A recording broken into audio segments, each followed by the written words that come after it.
Good evening and welcome. I would like to begin by acknowledging the many people, those seen and unseen, involved in making this program possible. Those who set up the chairs and stage, our musicians, the sound crew, the event planners, and all those people who work behind the scenes every day to keep the university looking and running its best. As many of you know from this summer's orientation, I'm Robin Hadley, your Vice President, Dean of Students, and Chief Student Affairs Officer. Joining me on the platform are leaders from across the university. Their names are on the back of your program. Please read along as I introduce each of them and they stand. We can save our applause to the end. Beth Meyer, Grand Marshal. Sophia Lau, President, fourth year class. Kyle Woodson, President, third year class. Christopher Joseph, President, second year class. Cece Kane, President, Student Council. James Ryan, President. Leslie Kendrick, Director, Center for the First Amendment, UVA Law School. Gabrielle Bray, Chair, Honor Committee. Nabil Raza, Chair, University Judiciary Committee. Kevin McDonald, Vice President for Diversity, Equity, Inclusion, and Community Partnerships. Greg Roberts, Dean of Admissions. Steve Farmer, Vice Provost for Enrollment. Ian Balcom, Executive Vice President and Provost. Carla Williams, Vice President for Intercollegiate Athletics. Jennifer West, Dean, the School of Engineering and Applied Sciences. Marianne Bernholt, Dean, School of Nursing. Stephanie Rowley, Dean, School of Education and Human Development. Milo Hudson, Dean, School of Architecture. Nicole Jenkins, Dean, McIntyre School of Commerce. Ian Solomon, Dean, Baton School of Leadership and Public Policy. John Unsworth, University Librarian and Dean of Libraries. Margot Rogers, Vice President for Strategic Initiatives. Melody Bianchetto, Vice President for Finance. Mark Llewellyn, Vice President for Advancement. Dave Martell, Vice President for Communications and Chief Marketing Officer. Virginia Evans, Vice President and Chief Information Officer. John Koski, Vice President and Chief Human Resources Officer. Michael Mason, Interim Dean, African American Affairs. Michael Lennox, Honor Speaker, Darden School of Business. Please, let's give everyone a round of applause.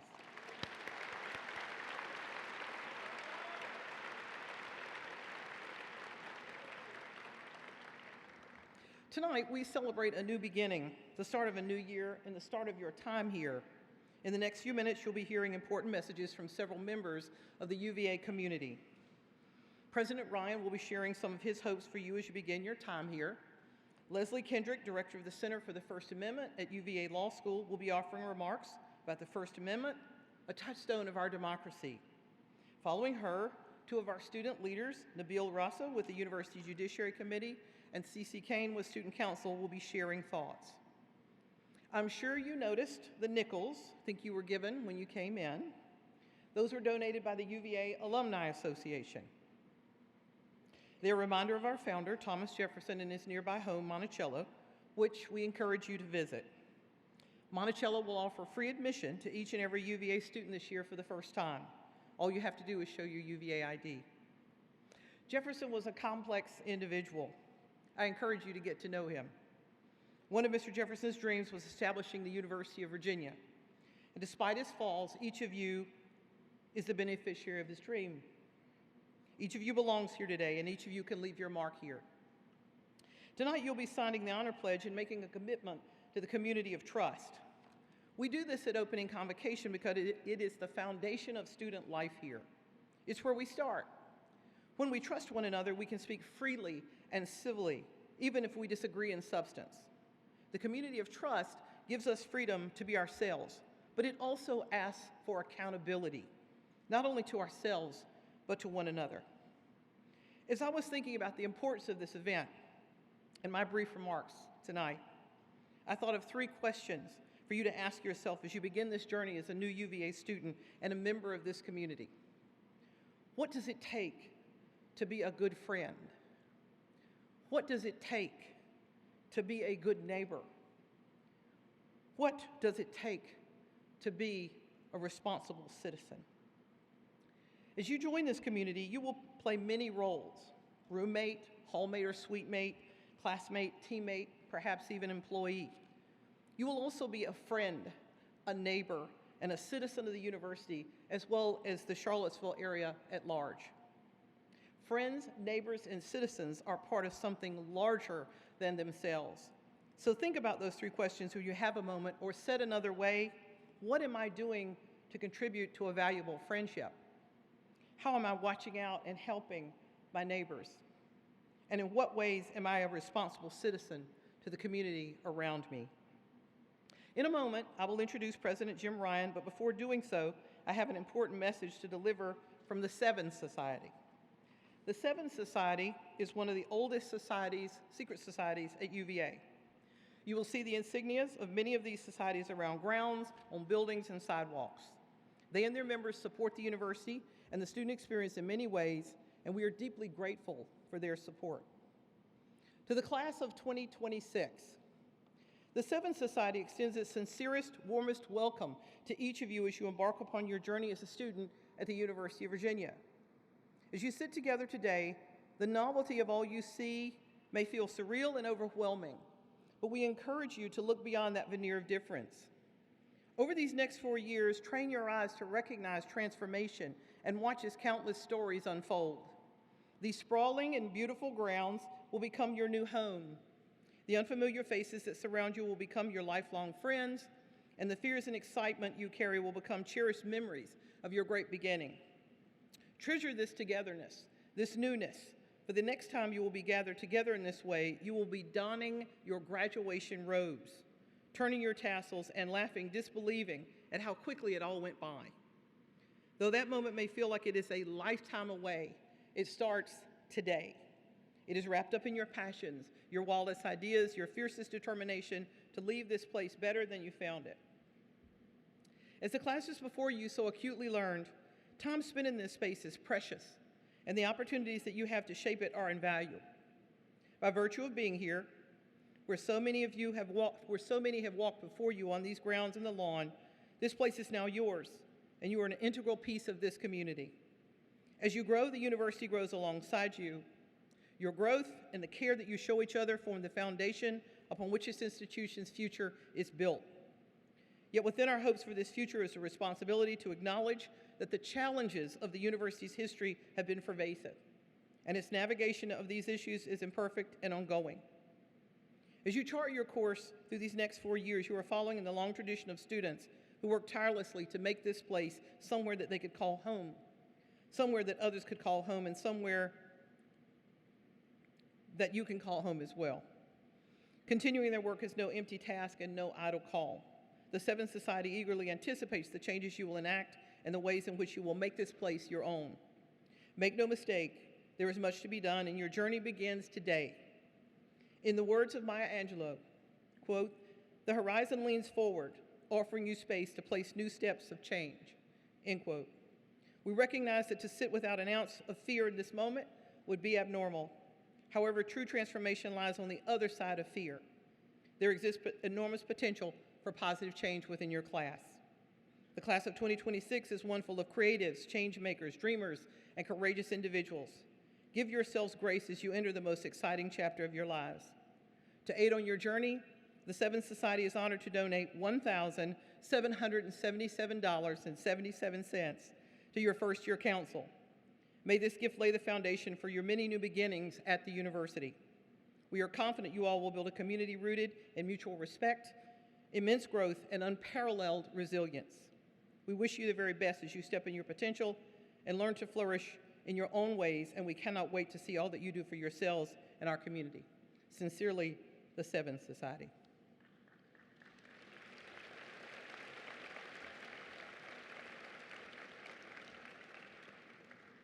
Now I have the pleasure of introducing Jim Ryan, the university's 9th president. He joined the university 4 years ago in August 2018 and has proven to be a strong advocate for students. A first-generation college student, he is a graduate of Yale University and our own School of Law, where he graduated first in his class. For many years, he taught at the UVA School of Law before leaving to become the dean of the Harvard Graduate School of Education. After being in Cambridge for 5 years, he returned to Charlottesville to become president of UVA. I highly recommend one of his books, Wait, What? And Life's Other Essential Questions, which is based on the graduation speech he gave at Harvard in 2016 that subsequently went viral. He fits many interests into his busy schedule, and as many of you know who were out there with him this morning for the Run with Jim, perhaps his greatest passion is running. He has completed 11 consecutive Boston marathons, and now please welcome President Jim Ryan.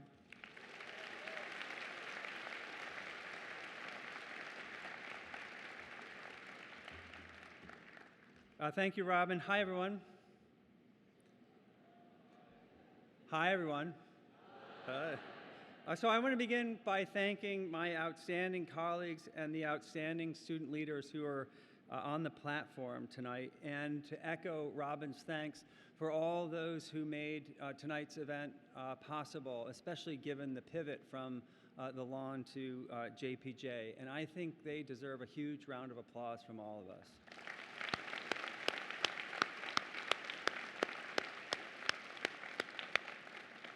So to the class of 2026, welcome to the University of Virginia, one of the finest universities in the world. I am absolutely thrilled to see all of you. I believe in beginning at the beginning, which is why today I'd like to focus on the point of the enterprise on which you are about to embark, to try to answer the basic question, why are you here, other than the fact that your RA probably told you you needed to be? And to answer that question, it seems sensible to explain briefly the basic purpose of universities and of this university in particular. This includes explaining your role in all of this, our expectations of all of you, and my faith that you will more than meet those expectations. Indeed, I hope to persuade you of my opinion that you represent the last best hope of Earth, and our task is to prepare you for that role, not to put too much pressure on all of you, or all of us, I should say. But first, to clear away any possible misgivings, let me state what's obvious to me but might settle a lingering question in your mind. You belong here. Our admissions office did not make a mistake. You can and will succeed here if you try. I say this, as Robin mentioned, as a first-generation college student, as more than 1 in 10 of you are now, which is a record number. But it's a message for all of you, whether you're first generation or fifth generation. College will open doors for you and shape your life in ways that many of you probably can't even imagine at this point, and you will look back on your time here, I am confident, as 4 of the best, most enjoyable, most thrilling, and most important years in your life. I understand and appreciate that you may not feel that way now, as it's only natural to feel uneasy in a new place. When I arrived on the Yale campus back in 1984, which feels like a century ago, I felt like I had landed in another country or even on another planet. It seemed to me like everyone but me already knew the word to school songs, even the ones that were in Latin. They knew the secret handshake. I remember marveling at students who had gone to boarding school because the only kids I knew growing up who went to boarding school did so by virtue of court order. I kept hearing boarding school names like Andover and Exeter and thinking they must do an amazing job at juvenile rehabilitation. In any event, no matter how things start out, I promise it won't take long before you feel at home here. You are entering an incredibly caring community, challenging, inspiring, and provocative, to be sure, but also caring. The faculty, staff, and your fellow students will care not only about how you do in the classroom, but how you do outside of the classroom as well. It won't always be easy, as I'll get to in a moment, but for now, let me just repeat that you all belong here. Your class is the most diverse in the history of the UVA, which is an incredible source of strength and opportunity for the university and for all of you. I just ask that you remember that it doesn't matter where you or anyone else is from, the color of your hair or the color of your skin, your gender, your age, your sexual orientation, your religion, or your political preferences. Whoever you are and wherever you're from, you belong. People are fond of saying that this is Mr. Jefferson's university, which is true, but know that as of today, it's also your university. But what exactly is this university, or more specifically, what is its purpose? Universities in the 21st century engage in a remarkable array of activities, from academics to athletics, theater, and dance. We offer medical care. We house and feed thousands of students daily and transport even more. We host concerts. We have a heating and cooling plant. We light the lawn. Some students streak the lawn when it's not lit. And we host the most magical trick-or-treating event on the lawn every year. While all of these activities are important, enlivening, or both, the essence of a university, its fundamental purpose, is both simple and profound. Universities exist to pursue the truth. As Thomas Jefferson said about this particular university, here we are not afraid to follow the truth wherever it may lead, nor to tolerate any error, so long as reason is left free to combat it. Universities, through research and teaching, discover and disseminate knowledge. That is our fundamental purpose. Students play an important role, not just as recipients of this knowledge, but as creators. They too, which is to say all of you, participate in the search for truth through questions in class that challenge conventional wisdom or open up new avenues for discovery. They, which is to say all of you, also participate through your own research and through research done in partnership with faculty. The search for truth, importantly, is constant and unending. All assertions of truth can and should be questioned, because even if affirmed, that stance of skepticism can produce a deeper understanding of any topic, question, or issue. And it's for this reason that universities must embrace and support, with the utmost vigor and sincerity, the freedom of speech and inquiry. To test ideas, to discover, to create, all require the freedom not just to speak, but to ask questions, questions that may at times disrupt or even offend. 2 years ago, a university committee chaired by Professor Kendrick, from whom you'll hear soon, drafted an important statement on principles regarding this university's commitment to free speech, which reads in part that we endorse principles of free expression and free inquiry, not because every idea is equally good. Our commitment to free inquiry instead reflects the view that every idea must be heard so that it may be subjected to the rigorous scrutiny necessary to advance knowledge. This process requires deep critical engagement as well as humility in the recognition that many commonly accepted views have proved mistaken, while many ostracized views have illuminated the path toward truth. The search for truth also extends to all of you personally, I should add. By that, I mean that part of the journey for all of you is to learn more of the truth about yourselves. Who are you as a person now, and who do you aspire to be? You'll have the chance to explore those questions in countless ways over the next 4 years, in class and outside of it. My hope is that along the way you discover what your passions are, what gives you a sense of purpose and a sense of joy. I also hope that along the way here you fall in love with the search for truth, if you haven't already, and that it remains an abiding interest long after you leave, because the world needs more people committed first and foremost to getting at the truth. A great way to begin what I hope will be a lifelong love affair with the truth is to follow the advice of both Walt Whitman and more recently, Ted Lasso.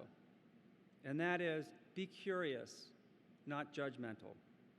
if you remember nothing else from this speech, please remember this, as it will help you across these 4 years and beyond.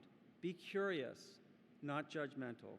This, among other things, is how you learn, how you leave yourself open to getting past the surface of things and getting to the heart and truth of things. Now, the search for truth is a common foundational feature of all universities, all research universities. There's a second purpose of our university that is, if not unique, then uniquely important. The goal of UVA from the outset until today has been to prepare students to be citizen leaders. In the beginning, the only students eligible for admission, of course, were the ones eligible to be citizen leaders, white males. UVA's admissions policies thankfully expanded as our national conception of citizen leaders expanded as well. And today we all are welcome to participate in this preparation for leadership. But the mission remains the same, to prepare students to be citizen leaders. So what is a citizen leader? In my view, citizen leaders are engaged with the issues of their time.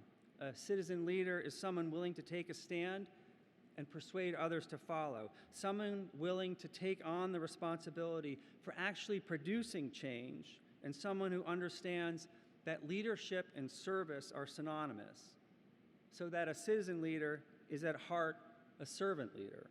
And relatedly, it's someone who understands that citizen leadership is ultimately about advancing the common good and strengthening our democracy. This doesn't mean that you have to follow a particular career or pathway, as opportunities to lead for the common good and for the benefit of others exist everywhere.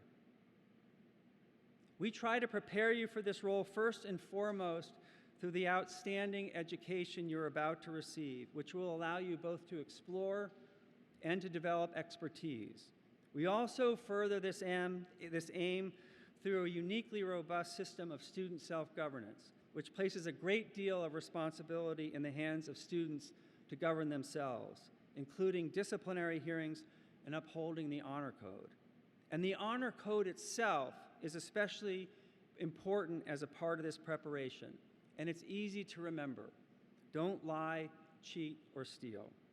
There's often a lot of conversation about the appropriate sanctions for violating the honor code, but those conversations can sometimes obscure the basic values that underlie the code, which remain as admirable today as they were when adopted.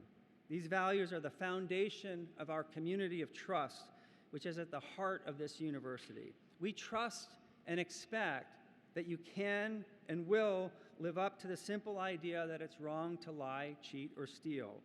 But I will also tell you that it is a somewhat sad fact that living this way will set you apart from many others, as countless UVA alums would tell you as well, with gratitude that these habits were ingrained while they were at UVA.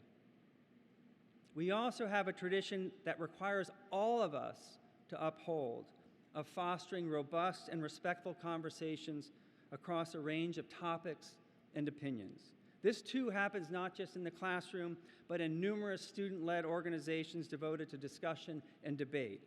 Learning to have honest and respectful conversations with those with whom you disagree may be one of the most important skills you can acquire in college. Indeed, it's for this reason that the recent statement on the freedom of speech, which I quoted earlier, includes the reminder and the aspiration that free and open inquiry inevitably involves conflicting views and strong disagreements.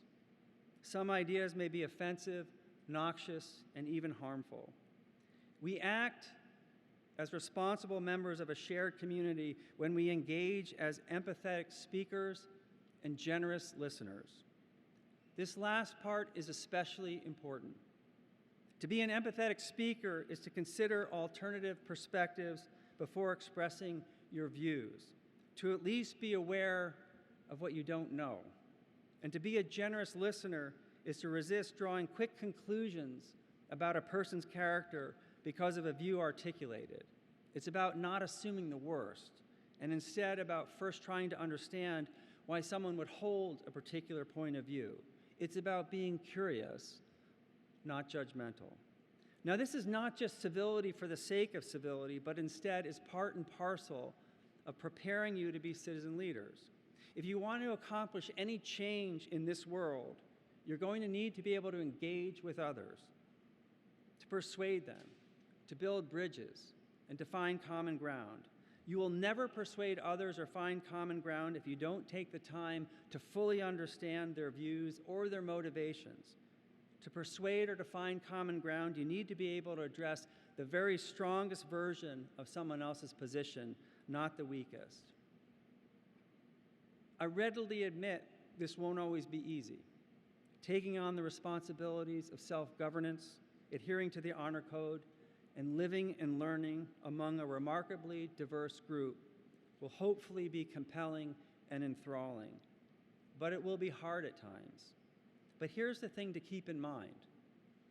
The experience here is not designed always to be easy, because learning and growth cannot occur without challenge or without mistake. Now, don't get me wrong. I'm not trying to suggest you're about to face 4 years of drudgery. Quite the contrary.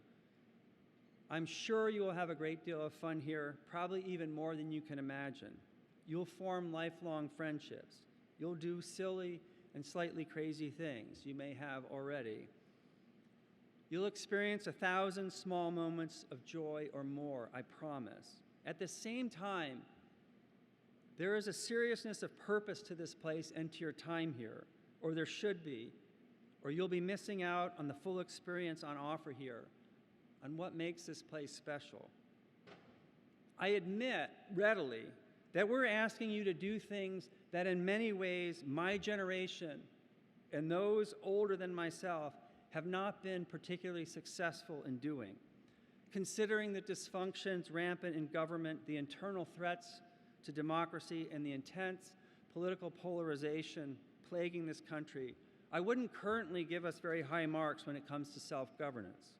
Many of those in my generation and older also score low marks when it comes to living and learning among a diverse group. Instead, we very often surround ourselves, whether in person or virtually, with those who think, talk, and/or look an awful lot like ourselves. And civil discourse is increasingly hard to find in the public sphere. I'm nonetheless asking you to do as I suggest and not necessarily as your elders have done, because at the end of the day, I believe deeply in all of you and in the possibility of progress. I fully expect that you will be better than we ever were or ever will be. I also believe, as I mentioned, that at this particular moment, you'll all represent the best hope of Earth. We live at a time of incredible progress and accomplishment along a host of dimensions. At the same time, we also face a host of heart-wrenching challenges, none greater than climate change, which threatens the world's very existence. You didn't create these challenges, you inherited them.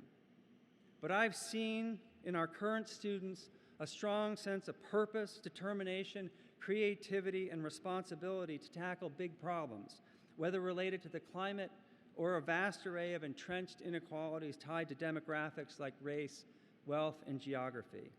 Our joint task in the 4 years ahead is to prepare you for the world that you will not only inherit, but will, in one way or another, lead. You may not imagine yourself at this point leading in the world to come, but I guarantee you will have the opportunity. So let us get on with the compelling work ahead of all of us, with equal measures of determination and joy, because we, through the luck of birth and circumstance, plus a lot of hard work, have been given this opportunity to make a world a better place. The opportunity, through our ongoing devotion to the truth, to make the world and this university a place that is not only great, but also good, because that is what citizen leaders do. One final request. Please take a moment to look to the person on your left. Now look to your right. Now look up and down several times. No, I'm kidding. This is your second family. This is who you can and will depend on. This is who will inspire and delight you. This is who will drive you crazy at times. But this is who will also help you find the truth and shape the world if you let them, if you remain curious about them and not judgmental. Thank you, and welcome again to the University of Virginia.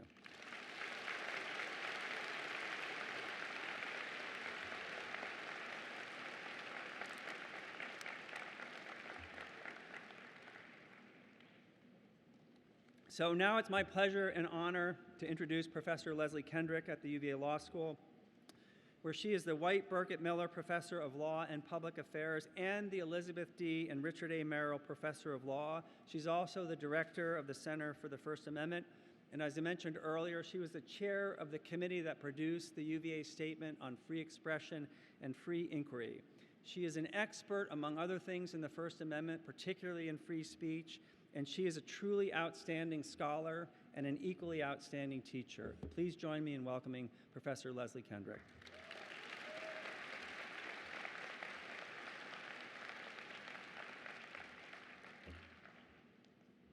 Thank you so much, President Ryan, for that generous introduction.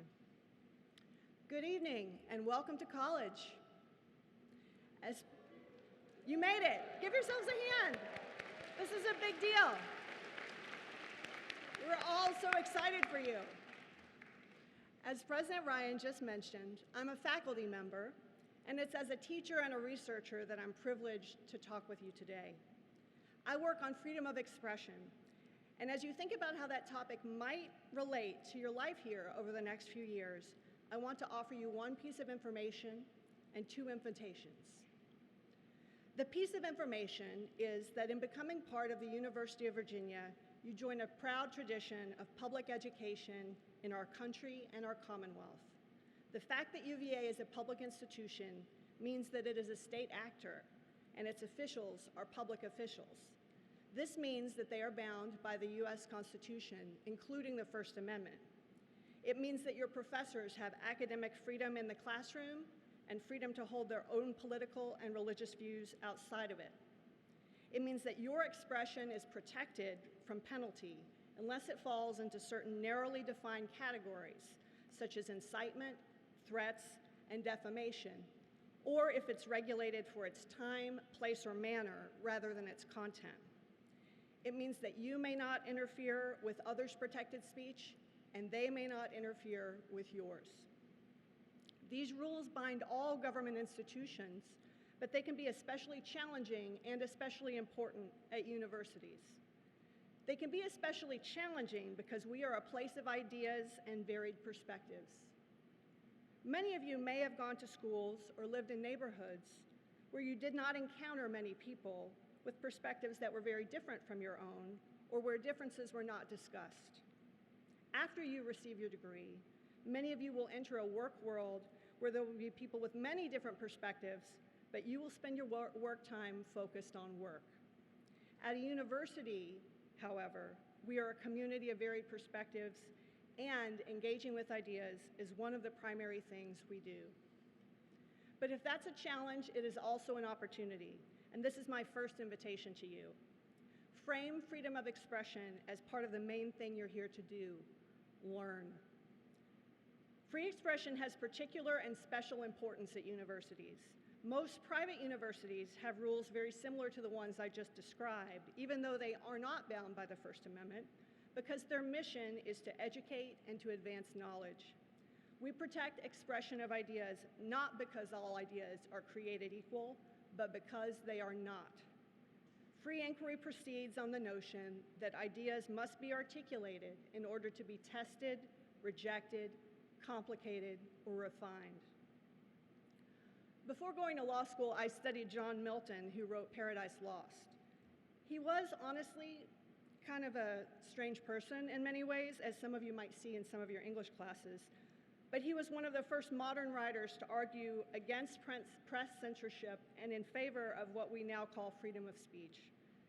In doing so, he said, "I cannot praise a fugitive and cloistered virtue, unexercised and unbreathed, that never sallies out and sees her adversary, but slinks out of the race where that immortal garland is to be run for, not without dust and heat.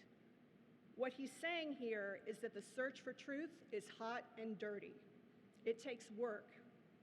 If you went to the gym and didn't break a sweat, you would know you weren't getting your money's worth. And if you go through college without sometimes being uncomfortable with ideas, the same thing is true. We learn and we progress by facing challenging ideas, not suppressing them. But my second invitation, which is equally important, is to remember, all ideas are not created equal, but all people are. You will rarely encounter an idea in a vacuum.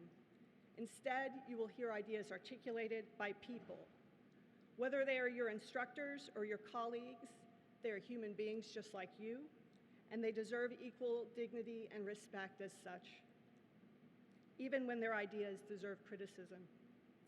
Take their humanity seriously, as well as their ideas. Listen charitably, seek clarity and understanding, and consider that others' attachment to the ideas they espouse may be hypothetical, provisional, or transitional along their own learning trajectory, because that's what we're all doing here, learning.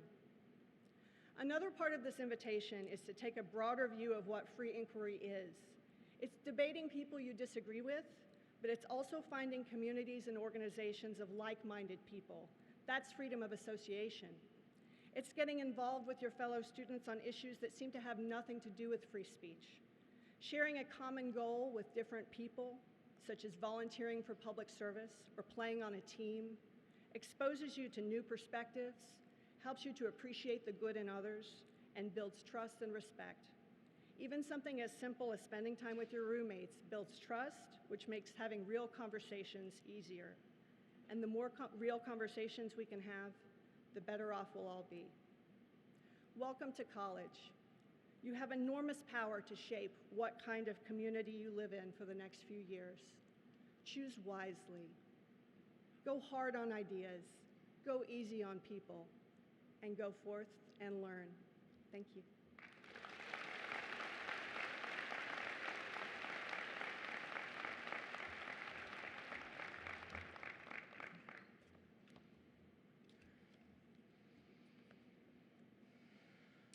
Ms. Kendrick, thank you for such a timely and important reflection on the First Amendment. Students, whether you plan to major in history or biology or something else, I encourage each of you to learn all that you can about the First Amendment and freedom of expression. It is central to our democracy, important to this community, and something you should understand as an educated citizen. The First Amendment is a frequent topic of discussion in many circles here at the university.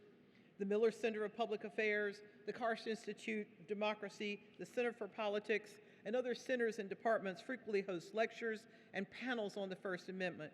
You can attend most of these events as a new UVA student. I also encourage you to learn about our Just Report It system for addressing cases of bias, violence, discrimination, hazing, and interference with speech rights, among other concerns. The website is justreportit.virginia.edu. Now, it is my pleasure to introduce two of our student leaders, Nabil Raza, Chair of the University Judiciary Committee, or UJC, and Cece Kane, President of Student Council. Nabil is a fourth-year student from Roanoke, Virginia, majoring in interhuman biology with a minor in leadership and public policy. Cece is from New York State and is majoring in government in the College of Arts and Sciences.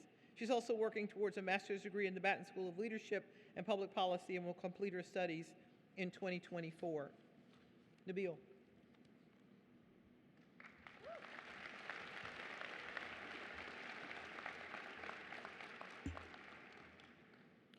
Hello, class of 2026. It is such an honor to be here today and to welcome you to the University of Virginia. Convocation is, as I remember it, both a wonderful beginning and an end. It's the culmination of your hard work throughout high school and the first step on the wonderful and winding journey you're about to embark on here at UVA. So take a moment, give yourself a pat on the back, and reflect on what you have done and what you will do. As Vice President Hadley so kindly introduced me, I'm Nabil Raza, and I have the privilege of serving as the chair of the University Judiciary Committee. The University Judiciary Committee, or UJC, is the body charged by the Board of Visitors to investigate and adjudicate alleged violations of our 12 standards of conduct, which govern the behavior of all UVA students. From this solemn power, we have derived a mission to promote a community of respect, safety, and freedom at the university. In the spirit of student self-governance, we are completely student-run. I want to emphasize how unique that is. I would wager that the UJC has the most student autonomy and influence of any conduct system at any school in this country. What that means is you are entering a community that you have incredible control over, that you can set the norms for. It also means you are taking on a responsibility to maintain and honor this community of mutual care. Because of this responsibility and privilege, the UJC is, in my opinion, one of the most direct forms of student power at this university. And you are now holders of that power. It's because of the work of generations of students I can make several extraordinary promises to you here today. I promise you that if you are brought to our system, every aspect of your UJC case, from report to sanctioned administration, is handled by a group of dedicated, well-trained students. I can promise you that you will always have the right to a trial in front of your peers, where you will be on equal playing field with your accuser, whether that be another student, a community member, or a top-level administrator. I can promise you that a panel of your peers will spend as much time as needed to craft a careful and useful decision in every case. We are a multi-sanction system, so that means we craft an individualized educational sanction for each case. And trust me, I have experienced many late nights to attest for that fact. I can promise you that you will have a dedicated and capable representation and the right to appeal. These are promises that most systems at other schools cannot make to you. The UJC is in the business of accountability, but we aren't in the business of punishment. We take a holistic, restorative view of accountability, and in that way, the UJC, at its best, embodies the student community that I love. We try our best to look out for each other, to protect each other, and to care for each other. And although I hope the UJC provides an outlet for healing the community when wrongs are committed, it is all of you who really promote a community of safety, respect, and freedom. Every act of kindness, every check-in with a friend, and every show of caring helps create that community. It's all of you and all of the upperclassmen you will join who make this ideal community something worth striving for. Whether or not you become involved directly in the UJC, and I hope that you do, your unique contribution ensures that we continue to work towards a community that we can be proud of and continue to call our own.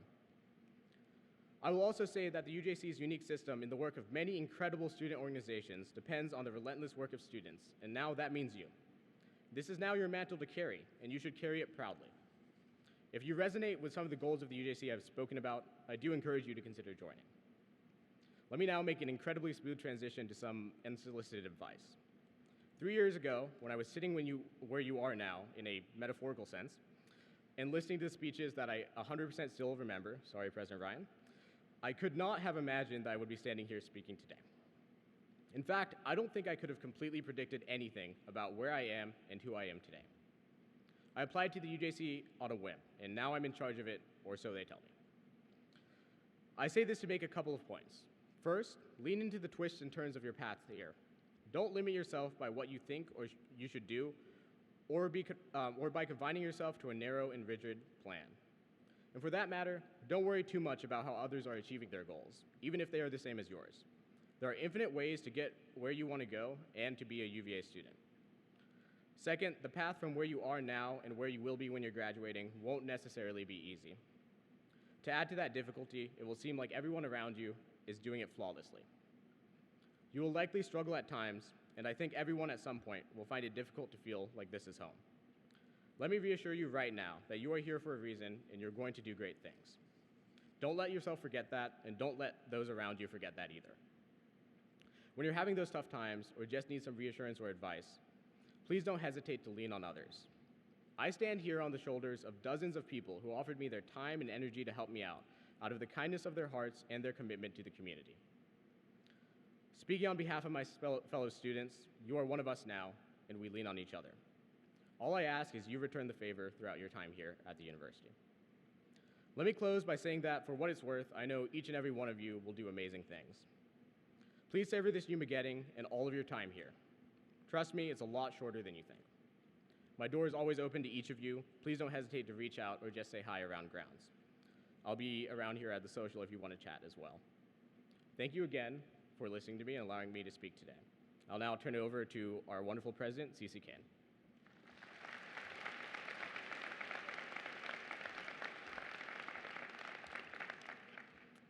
Good afternoon, and congratulations to the class of 2026 and incoming transfer students. My name is Cece Kane, my pronouns are she, her, and I'm the student body president. Before I begin, I wish to acknowledge that the University of Virginia sits on the homeland of the Monacan Nation, whose members remain a vital part of our local community, and that UVA's original structures were built and maintained by enslaved people. During our time as students here, it's important for us to reflect and address the past and present violence, displacement, and racism that led to UVA's establishment and maintenance. I had the honor of meeting many of you at your orientation this July, so bear with me if you've heard some of this before. But I know you're getting a lot of speeches thrown at you these days, so I figured a couple things are important enough to note twice. This summer, I told some of you a story that most UVA students haven't heard. Linda Quarles was the first woman ever to be president of the Black Student Alliance at UVA. She was president in the late 1970s, doing a great public unearthing of racism at play in and integral to this university. She was the president during the Farmington scandal, when top administrators, including University President Hereford at the time, were ousted by student newspaper, the Cavalier Daily, as being members of a whites-only country club. Linda was a student. She was an organizer and a fighter.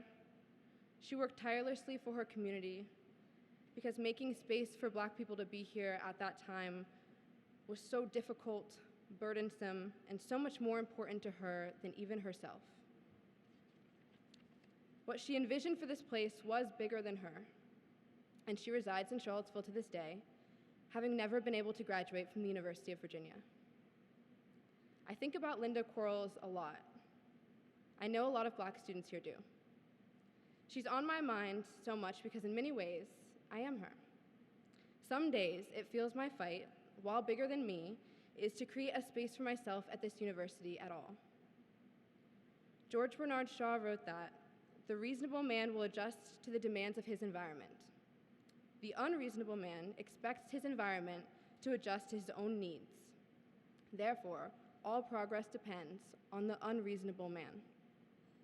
What I admire most about Linda Quarles is that she was an unreasonable woman. She was unreasonable enough to lay claim to this place, to these opportunities, and to our education. Linda was unreasonable enough to maintain that we, the descendants of the people who built all of this, people with less wealth, people who for most of our history would not have been able to walk these grounds as students, own this place too. There will undoubtedly be more first-generation, low-income, Black, brown, and othered students at this university in the near future. This, your class, is the most diverse class we've yet to welcome into this university. And now, you own this place too. The systems that we've inherited at UVA make it so that the working class student, the marginalized student, the other, does not always have the same UVA experience as the average student this university was created for. Too often, these inequities are deemed as reasonable, that which we are willing to accept. In order to truly welcome this new student body, diversifying in every way, we must call out inequity even when it seems reasonable. As president of Student Council, I want you to know that that's exactly the point. One of the best parts of UVA is that here, I can dare you to be unreasonable in the best sense of the word, and you are empowered to do so. Student self-governance means that we, the students, own this university. You own Student Council. You own this university. Student self-governance is, if used correctly, power. At its very core, student self-governance means that every student has a role in governing and organizing our student body. And not just through institutions like the University Judiciary Committee, Honor, and Student Council. You are participating in student self-governance right now. You are an active member of our community, and you get to ask things of it. And because of all that Linda Quarles fought for, and all that we've learned since then, as a collective student body, we will use this power to build the university that we need. That is why I dare you to be unreasonable. When I first got into UVA, I wasn't sure if I'd be able to enroll here because paying for the mandatory insurance package added a $3,000 loan to my bill. The true cost this would have had on my family was unimaginable.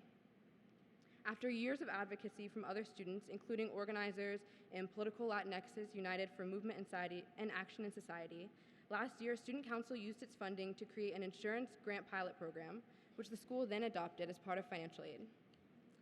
Now, no undergraduate student will go uninsured here or question whether they can come here in the first place because of this burden. Myself and other low-income students used Student Council to create a free textbook loaner library, and we'll have a mutual aid free store up and running by the spring. Because there hasn't been a single semester in which I've been able to afford all of my textbooks and course materials for my classes, and because I know what it's like to have to ask for help. Student Council doesn't always actually have direct jurisdiction over most of the things students care about. But we do have unique resources and responsibilities, which we use to influence decisions we don't get to make. Some other things we do are allocate $1 million a year to student organizations. We provide material resources to students by maintaining things like a food pantry and grants for laundry and printing. And we partner with administrators to advocate for university-wide policy change. In my time here, I have been fairly critical of UVA, of Student Council, of student self-governance, and so on, which makes some people think that I don't buy into our organizations or student self-governance at all. This couldn't be further from the truth. Someone once said, the greatest measure of love for a place is your dedication to its improvement for the people who will come after you. This theory of change, of shared student power, and of student self-governance is itself a theory of love.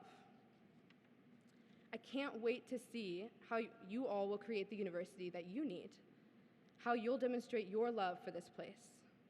Whether you start a club for a community that needs a home here, help craft our residential life, work on improving our accountability processes or our student muckraker, or whether you're the student who will stand here and give this speech 3 years from now, whatever it is, be unreasonable, unconventional, and keep working towards that thing that's bigger than you. Know that you are joining a long legacy of unreasonable students who are very proud to welcome you into our community. I will continue to build the university that I have always needed, and I invite you to join me. Together, we can build a place that holds all of us, and as we do, I promise that one day, no matter who you are or what you need, you'll look around and realize that you own UVA too. Welcome to your university, the University of Virginia, and thank you.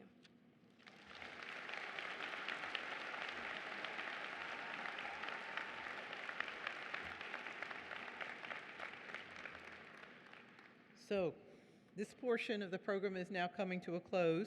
And to conclude, I have a test for you. We all know you want to get A's, so listen carefully. First, please remain seated while our wonderful university singers perform Virginia Hail, All Hail. Second, when you hear the resounding Virginia Hail, All Hail at the end of the song, please stand for the singing of the good old song, the university's alma mater. Now, you'll remember from the Foresight on Friday night, for the good old song, we all stand, we lock arms, and we sway to the left and right as we sing. Third, once we finish the good old song, please be seated. The platform party will move off the stage while the honor committee comes to the stage. There'll be more information about ice cream a little bit later.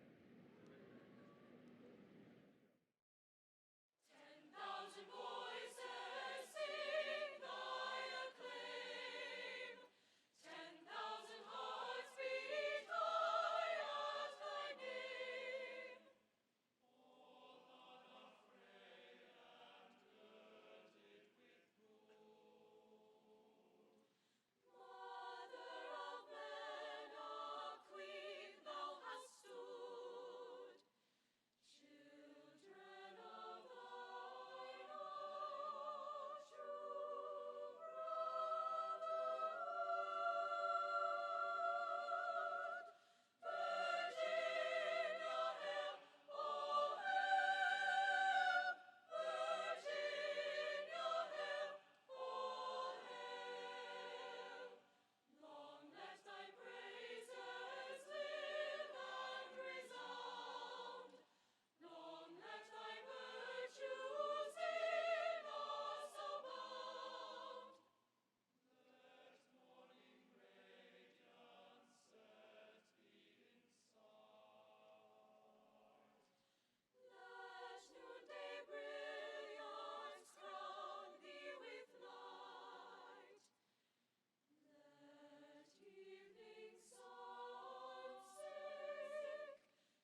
I'd now like to invite Michael Lennox to the podium to share his thoughts and perspectives on honor.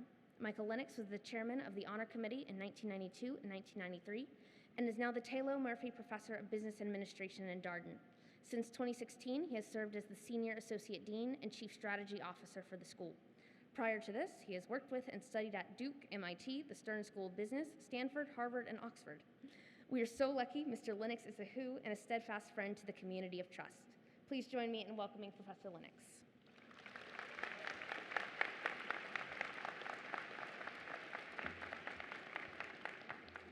Well, thank you, Gabrielle. It's an absolute pleasure to be here. As a faculty member, an alumnus, and a parent of a third year, please let me express my own congratulations to you as you begin your journey at UVA. I'm going to go a little off script, and I realize you've been sitting here for a while, and we've congratulated you many times. I think it's appropriate that you give yourselves a standing ovation now for the beginning of your year. So let's hear it up here, a little cheer.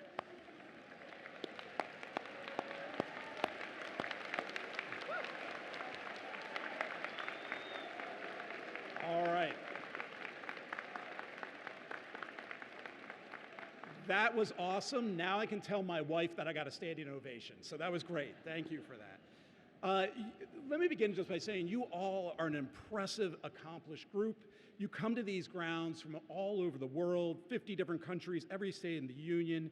You're accomplished musicians, you're talented athletes, world-class researchers, citizen leaders, and bridge builders, as President Ryan likes to say. Over 30 years ago, I sat in these same seats that you sit at the UVA Convocation. So let me set the stage for you. First of all, Batman was the top summer movie.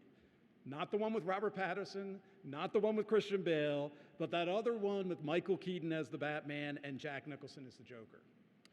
Kate Bush's Running Up That Hill was not a viral TikTok hit. It was actually a mainstay of alternative radio stations like WTJU. And in world news, the Ukraine would soon gain independence from the dissolving Soviet Union, ending the US Cold War with Russia.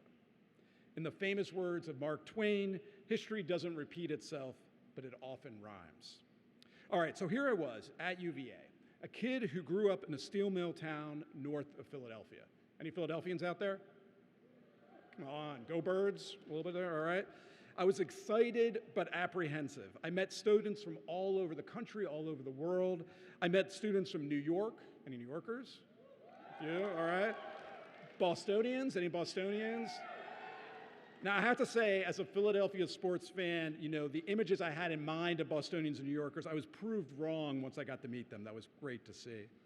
I learned that Texans, any Texans? They're always the loudest. That all the Texans didn't all wear cowboy hats. I met numerous classmates who hailed from a mythical land called Nova.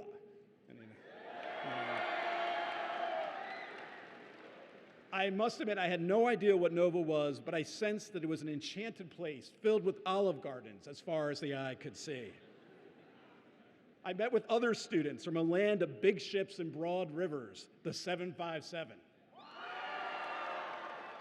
It was actually called the 804 back in my day. That's honest to God. And I learned that the valley was not in California. Any Californians? Good for you.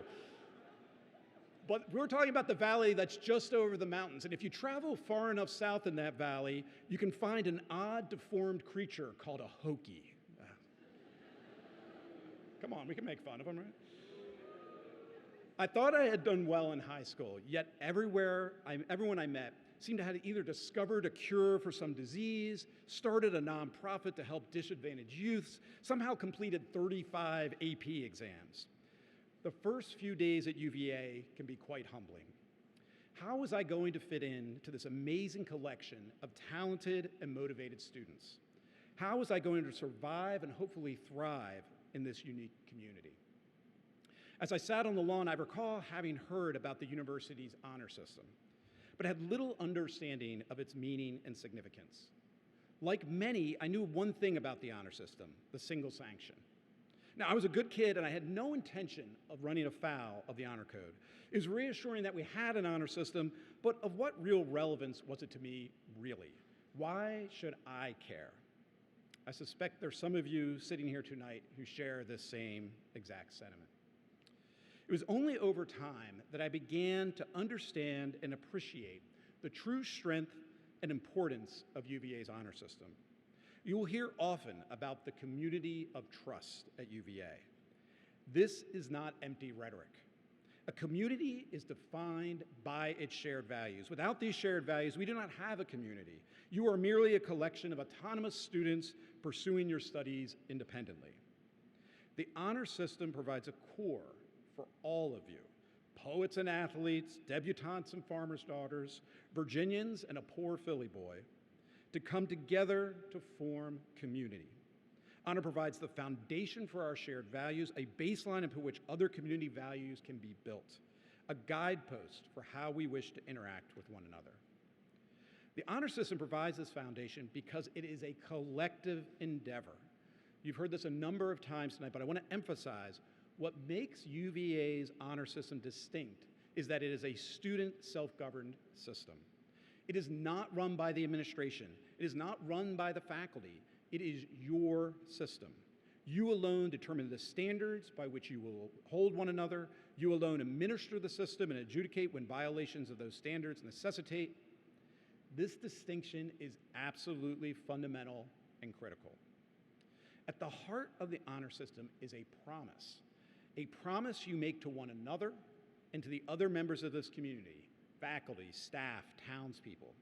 A promise that you will uphold certain standards of behavior, a promise that you will behave honorably, and that you will not tolerate dishonorable behavior by others.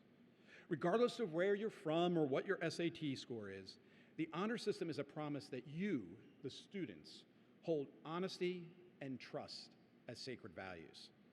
Most importantly, the honor system is a promise you make to yourself, a promise about the type of person you aspire to be.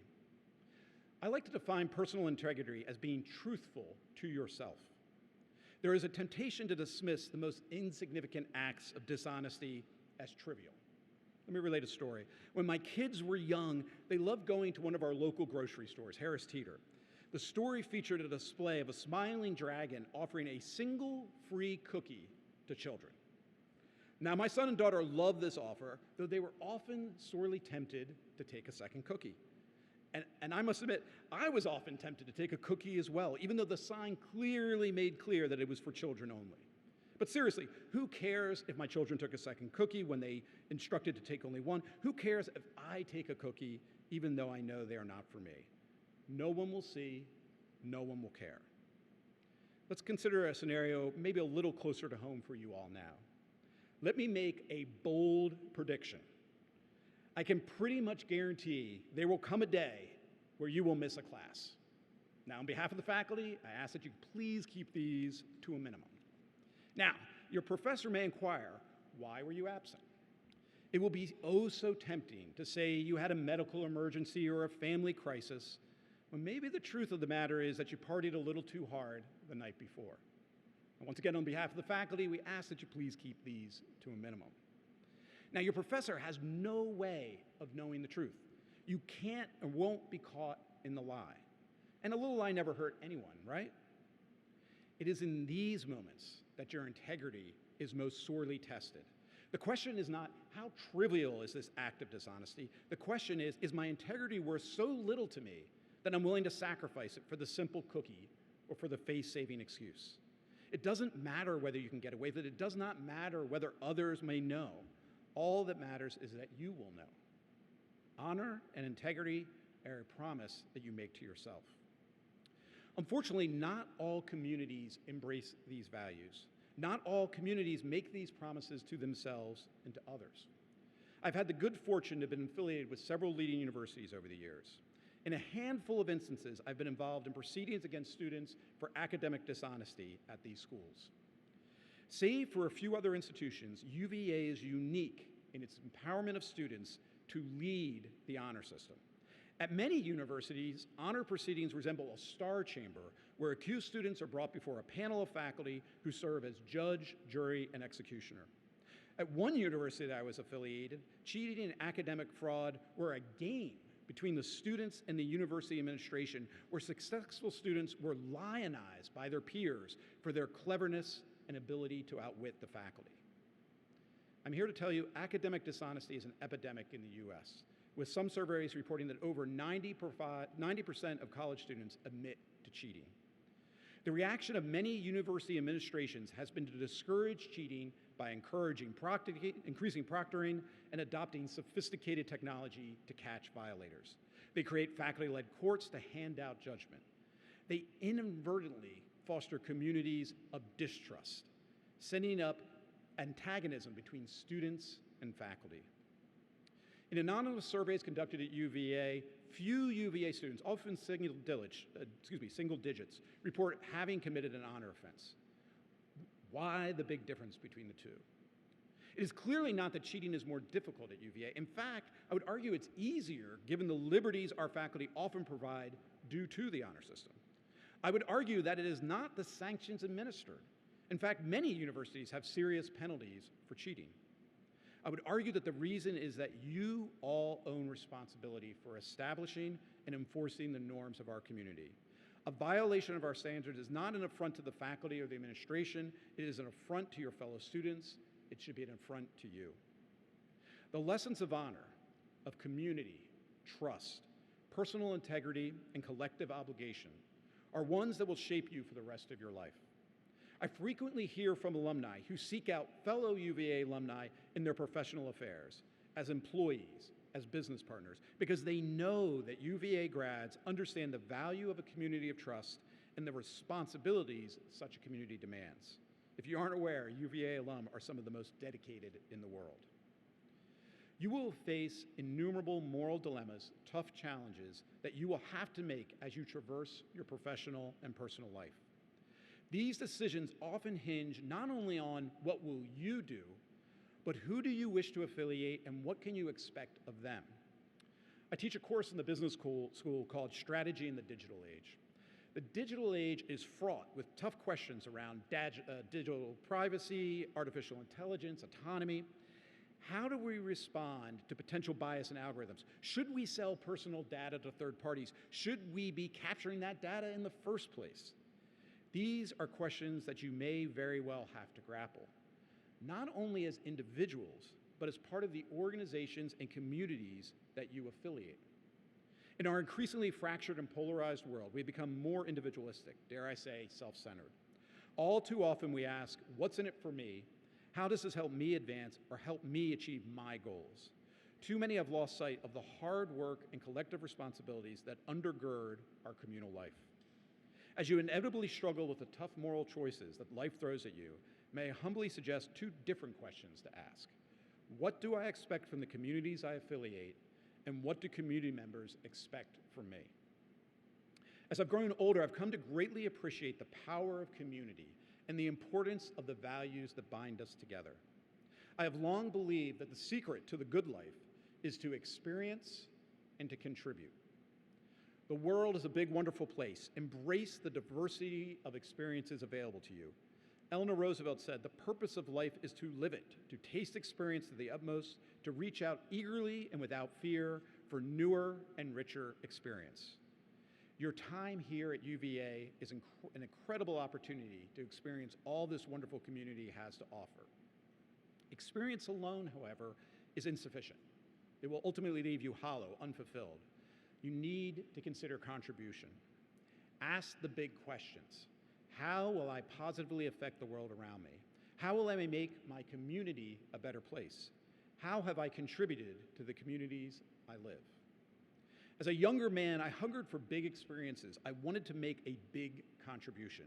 Travel the world, run with the bulls, become a successful tech entrepreneur, solve global environmental challenges. As a slightly older man, I've come to embrace the power of experience and contribution in the small, in the community that I live and work. There is nothing so energizing as experiencing a diverse set of talented students coming together with common purpose and values. There is nothing so rewarding as contributing to the building and sustaining of such a vibrant community. The joy of being part of this community, of being part of UVA, is often in the small. A friendship with someone halfway around the world, a conversation with a professor on some esoteric subject, the club you join or activity you engage that pushes you out of your comfort zone. Take time to enjoy the diversity of experiences available to you here. make time to give back to your fellow students in this institution. Each and every one of you have a valued place in this community. Each and every one of you have a responsibility and an opportunity to enrich the community for those here and for those who will come after you. The scrolls that you're asked to sign tonight are a public act of commitment, a commitment to this community and the values we hold dear. This is the beginning of an amazing journey. Experience, contribute, and promise to one another and to yourself to preserve and enrich our community of trust. Thank you very much.